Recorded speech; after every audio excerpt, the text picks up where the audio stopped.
I'm Sam Dunn. Welcome back to Overkill Reviews. Right off the bat, usually I badger all of you to subscribe to BangerTV, but this week I'm not going to do it. We reached the milestone of 100,000 subscribers. Thanks to all of you for getting us to that point. What else have I been up to? Well, I just got my Master of Puppets massive box remastered set today in the mail. I'm pretty excited about that. Also got the new Morbid Angel record. I'm going to take a listen to that pretty soon, so lots to dig into. But first, a bit of a warning. This week, I'm doing something pretty different on Overkill Reviews, stepping outside metal into this.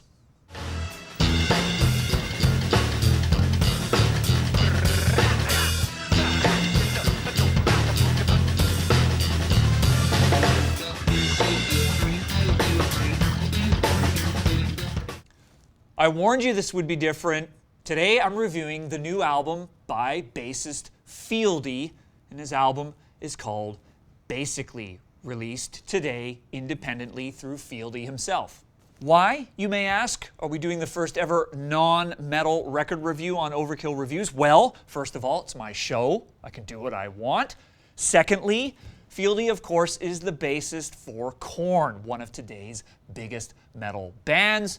But also, I am a bass nerd. I've been playing the bass since I was 12 years old. I own 3 basses. I own 2 bass amps. And over the years, I guess I've become a bit of a bass expert. I've got records by Stanley Clarke, Weather Report, many jazz artists, and of course, the 2 guys in the metal world that inspired me to pick up the bass in the first place, Geddy Lee and Steve Harris. Anyway, enough about that background. Let's get to the record.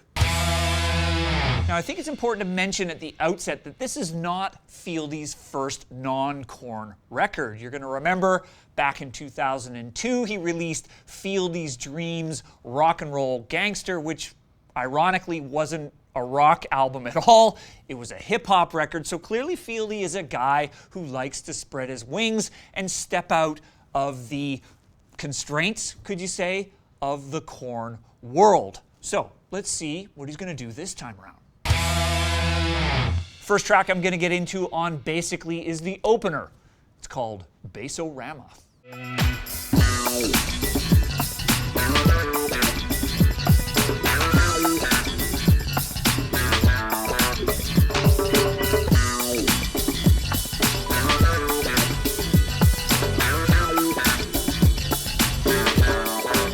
What's pretty clear from note 1 is that Fieldy really hasn't left behind much of his love of hip-hop and groove. This song is a multi-layered funk jam, really involving a number of different bass tracks, some heavy percussion, and a bit of a hip-hop backbeat behind it, and then it slips into this kind of downward chromatic pattern that reminds me of some old-school Sly and the Family Stone.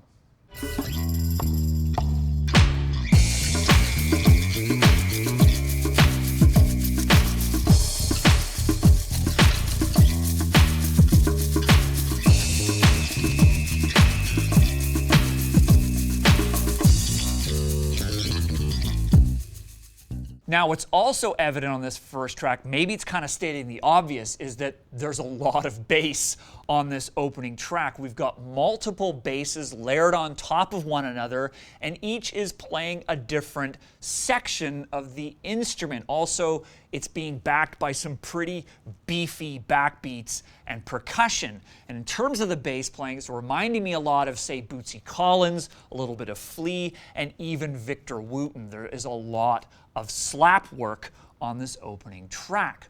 So, let's move on.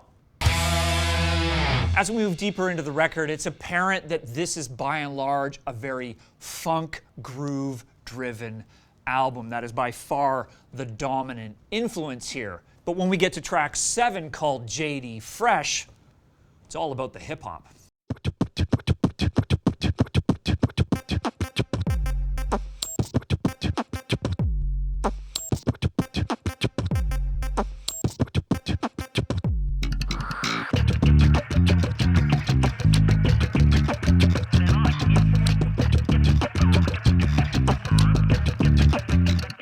This track opens with Korn lead singer Jonathan Davis beatboxing, and it's beginning to feel like this record is kind of a collection of jams that Fieldy pulled together when he was sitting in hotel rooms or tour buses while on tour with Korn. Again, this track, very hip-hop heavy, but as we get towards the middle of the song, it's kind of a darker passage here on the bass that I actually thought was pretty cool.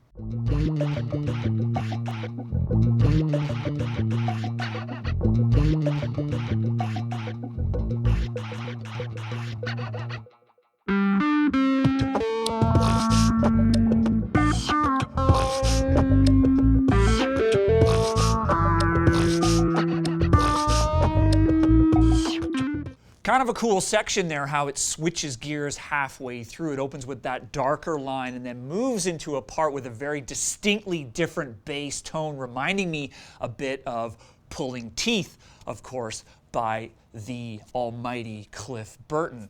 I got a critique here, though, because these songs are starting to feel kind of like a hodgepodge. They're running at about 2.5 minutes long, and there doesn't really seem to be a central idea that's guiding them. Anyway, there's 17 tracks, though, so let's move to the back half.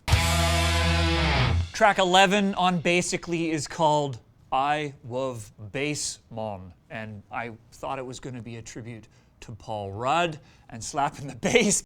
Slap at the bass, mommy. But turns out it's a reggae jam. Yeah,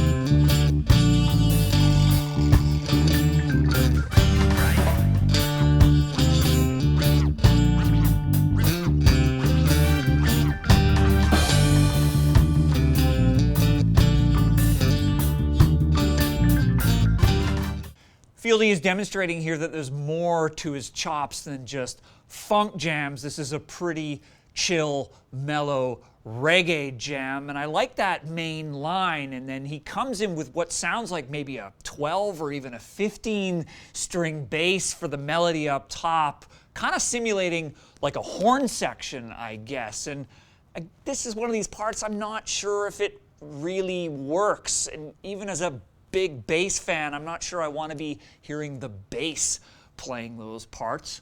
I'd rather hear an actual horn section. But as we move to the latter half of the tune, we do get into some pretty cool old school Specials inspired ska.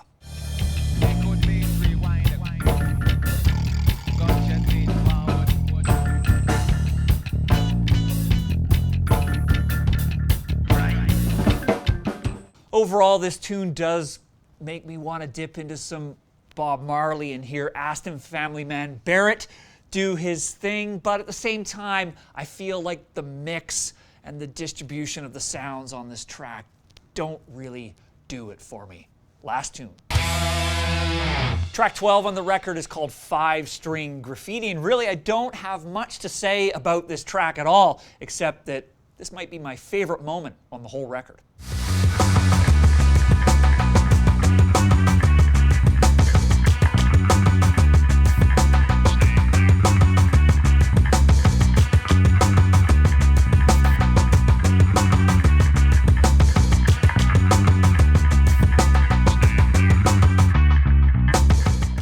I really like this part because it's got a combination of a few things to my ears. One is, sounds very Police inspired, but it's got this dub trance feel going on. It almost sounds like a score or a soundtrack to a film. And I think this nails for me when this record works. And it's really when the bass is sitting where it should be. And there's other instruments on top doing the melody or doing other parts. When the bass starts to crowd it overall, it just, well, feels crowded and a little overbaked. Anyway, we'll go to the verdict. Okay, overall, one, I hope you're still watching because this is a pretty unconventional review. It's a non-metal record on a metal record review show. But I guess when I look at the album as a whole, I wasn't all that impressed. To be fair, It's not easy making a nearly all bass record. It's a lot of ground to cover. But I felt that this album was trying to do too much when it came to the bass. There's just too much bass. When it worked, I felt the bass was in the right spot, and I guess maybe reinforced for me as a bass player and a music fan that this instrument has its place. And when Fieldy had put in other instruments or sounds, that's when it began to work. But overall, maybe my expectations are kind of high because I'm steeped in the legends of the bass, but at the end, it's only 2 out of 5 skulls on Overkill Reviews. But we want to hear what you have to say about the record, so head over to Pledge Music, take a listen to the album, and then go to BangerTV.com and give us your own skull rating. Before I go, this is a metal review show after all, and I want to give a shout out to the brand new Threat Signal album, a solid Canadian band called Disconnect. We'll see you next time.